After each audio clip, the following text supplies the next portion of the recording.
This is episode 15, and I'm coming off an episode where I lost. So I was winning every episode, and then I lost one, which was my first loss. Then I had a small win the next one, and then I lost again. So let's see if I can start winning again. Here we go.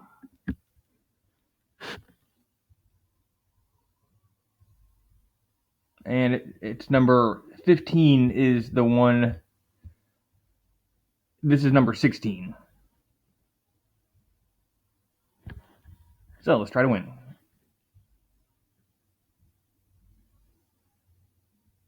And the internet must be slow.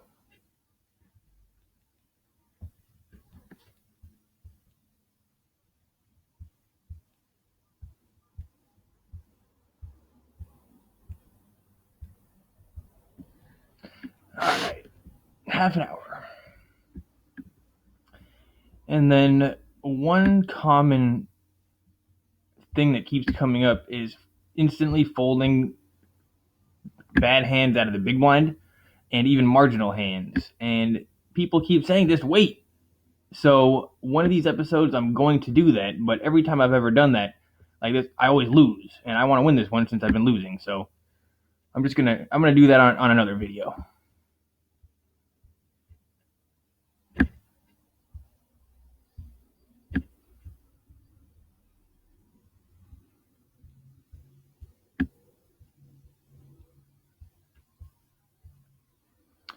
Seems like the only way I've ever won in these games is by just folding as fast as possible.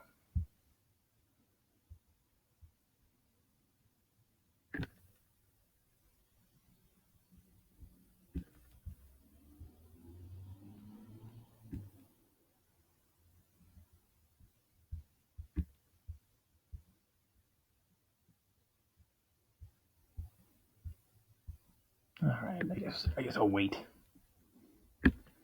See, could have seen some hands. Here we go.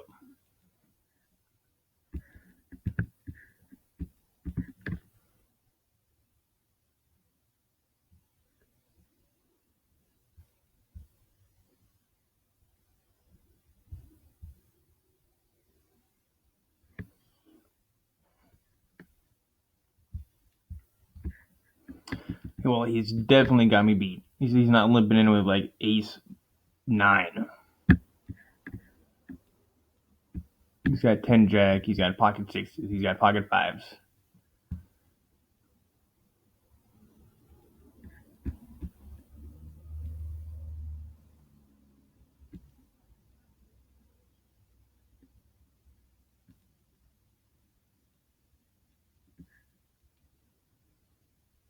So I probably could have saved $2 on that one. But what can you do?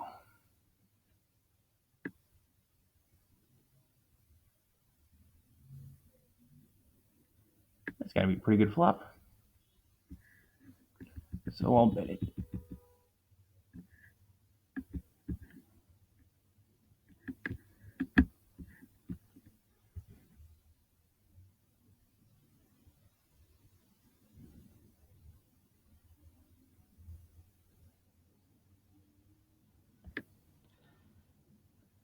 He might have 10s. I mean, I'm going to check this one. I just don't really see any reason in betting it if he's going to bomb it now. Oh man, well now I think I should bet it. I get a little bit of value here. I mean, does he check the 10 twice? And the problem is he knows I don't have a 10. You know, I don't know if I played that one well. When he calls on that flop, he's just way more likely to have a 10 than I am.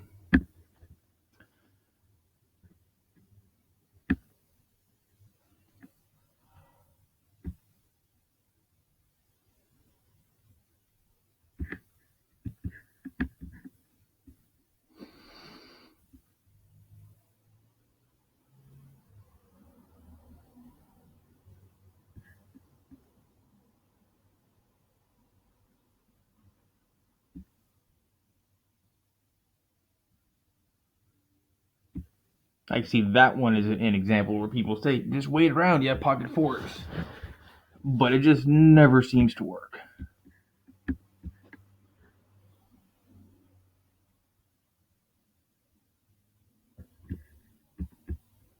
And calling three bets like that it doesn't ever seem to work either.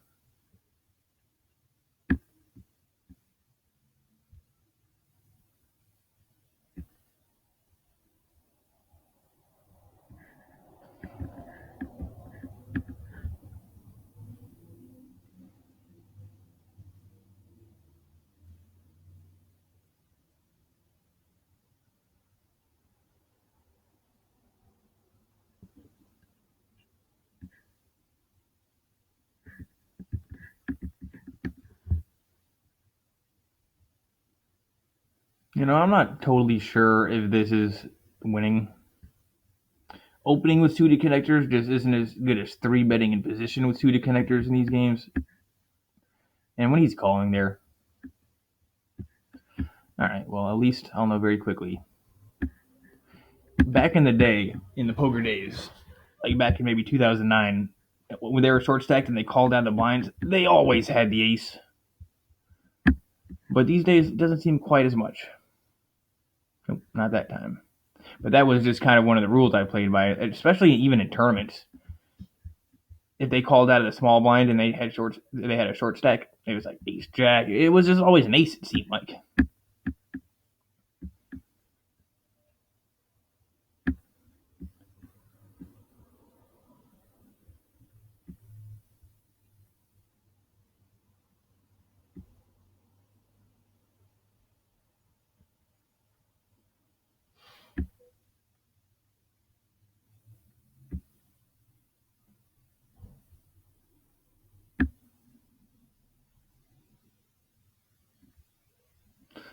I guess no, I'm just not even gonna do it. What am I gonna hit, an ace?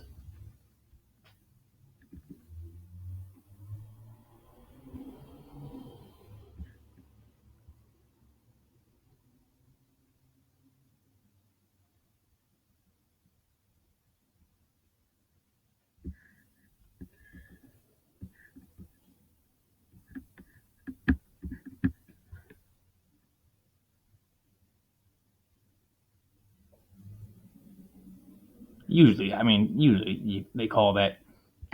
Would have liked him to call.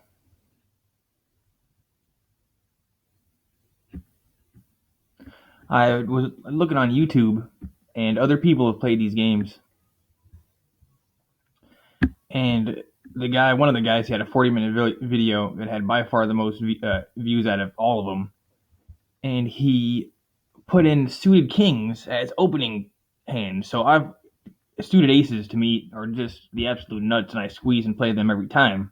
But he had suited kings in there, and I thought that was kind of interesting because if the suited ace is so valuable to me, it makes sense that the suited king is got to be at least kind of close. So I'm gonna maybe try to throw those hands into there a little bit. Like if this was king five suited, I would almost always instantly fold it. But if I like it so much here, anyway, it makes sense that it would be very strong. And you just can't call that one. And it's not very often you're watching one of those tutorial videos and they're going through starting hands and they put in suited kings. So I don't know, maybe he knows something that I don't. So I'm going to give that a try. And the suited aces are so good because when you get the flush and you just ship in on them, they just will never fold the flush. And they'll just never fold the flush. So suited kings, I think I'm missing out on value on those hands with suited kings. And I can just ship it all in and not even care. Because if they have the ace high flush, then fine. And if they have the worst flush, then the same logic still applies that they're still never folding worse flushes. So suited kings are going in. I don't know if I explained that well.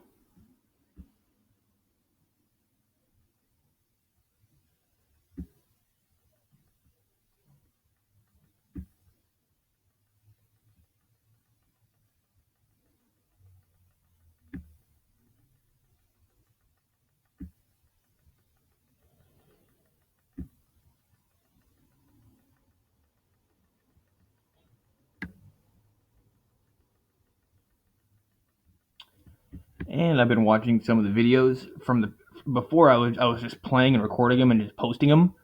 I didn't really know. I had never actually seen myself play poker my whole life, and without a doubt, I am making mistakes, and I am totally seeing where I'm messing up. But it makes it super hard in those spots where I say to myself, "Oh man, that's a bad play. What did I do wrong?" Almost every single time I did something wrong, it's because I only had 10 seconds to think about what to do. So I just don't know what to do about that. Oh man, and this guy's got to have me beat. He had me beat every way. If I guess I could have thought to myself, maybe he's got a jack and bet bigger on that turn.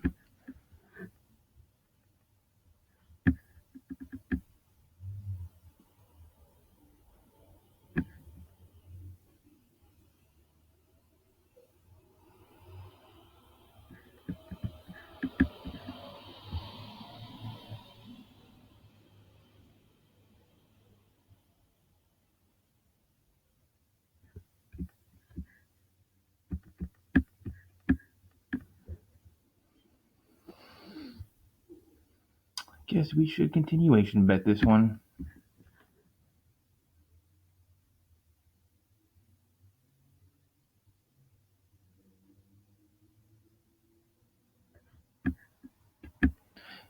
Even if he had a pair on the queen deuce deuce flop, let's say he had pocket sixes, he's not loving it. He just doesn't want to have to deal with three bets on it. One on the flop, one on the turn, and one on the river. He'll gladly just call one. But he folded it. He's like, forget it. I'll just go to the next hand. I can just play instantly. This is rush poker.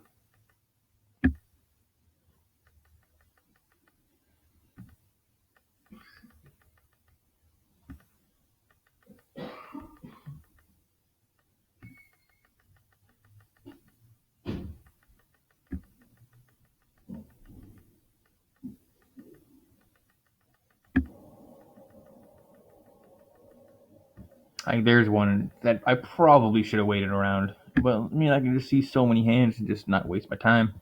Not play hands where I'm dominated.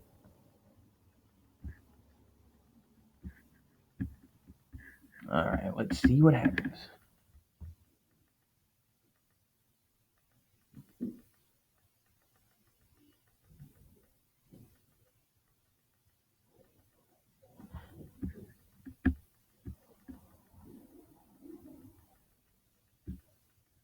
Oh, that was a suited king.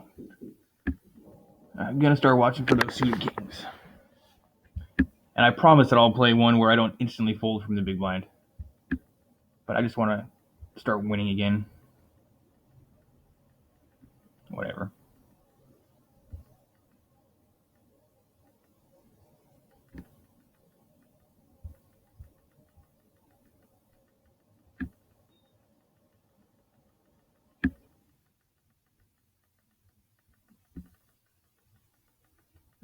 And my buddy Sam Markey asked me why I don't rebuy to 25 every time.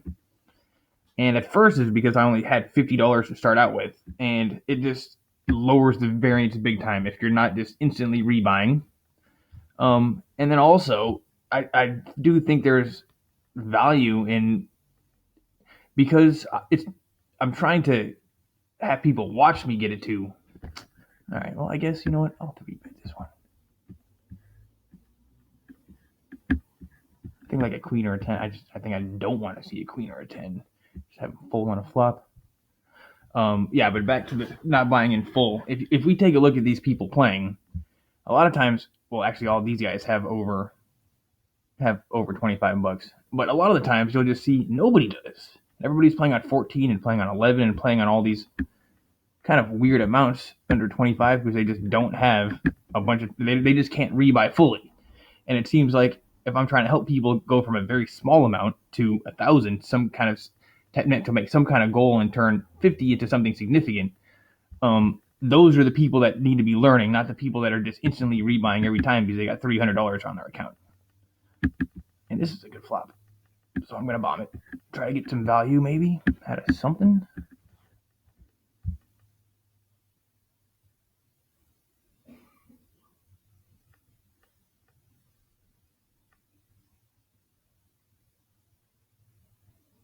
What are you doing, buddy?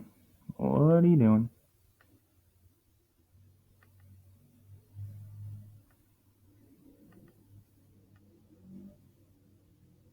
Oh, let's hope he timed out on 3 of a kind tens.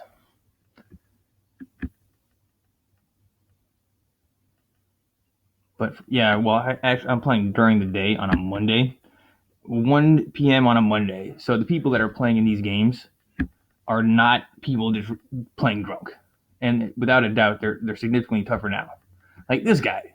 This guy's gonna learn something by watching somebody play with 7 or play with 10 or play with 13. Even this guy. And this is gonna be funny. The only time I'm just gonna do a weird spazzy ship because this guy might call with ace queen. They love calling with ace queen in that spot, so I'm just gonna do this. Watch. They just get so mad and they call with ace queen.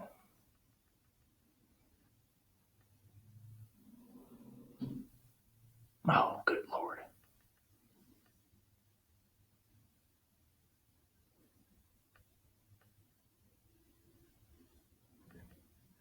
Well, exactly what I wanted to have happen happened. So right now I've got 13.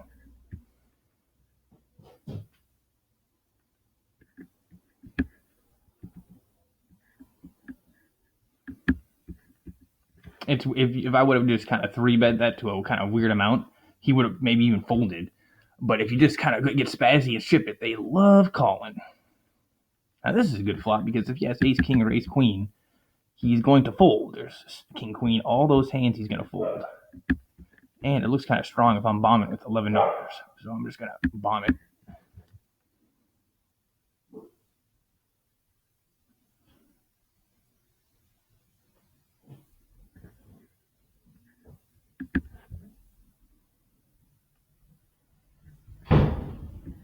But now this is when I wish I had $25 on the table. But I also think people are more inclined to do weird stuff like that guy with ace queen when they don't have full stacks on the table.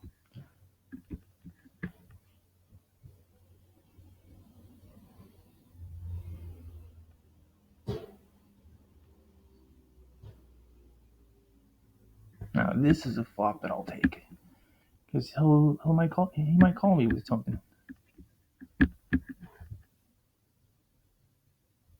Ooh.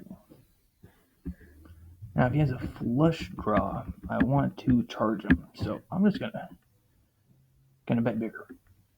He obviously likes his hand. That didn't change anything.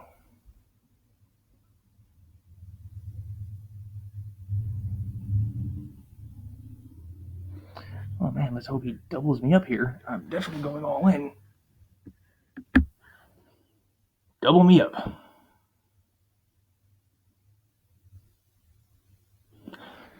All right.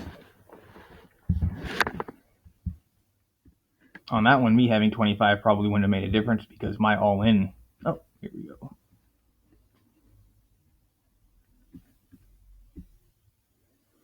Now, if this guy had 10 and he raised it up, I would do that weird all in thing with ace king. And you would, it's amazing how many times they call with ace queen.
Yo, can you wait 10 minutes before you say anything? Because I'm making a video. I have to go. You have to go? Okay, I will. You know what, guys? We're going to stop this one at 20 minutes, and I will be back later. We're up $5 in 20 minutes. Well, actually, I'm going to call this one. 2 minutes. Oh, man. I don't know what to do here. I guess I have to call. Alright, so this is a flop that's okay, because anything other than ace-king, he doesn't like this flop. So I can try to set up a bluff.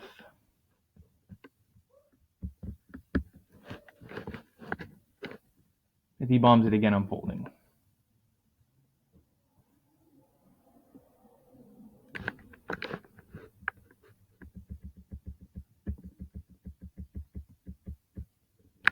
Alright, I'm gonna bet 6 and hope he folds jacks. Alright, guys, I am up 10 on this session. I'm gonna call it quits early, and the next episode, I promise, will be 30 minutes. You guys missed out on some sweet poker action. Thanks for watching. Once again, my name's Devin, and I will see you next time.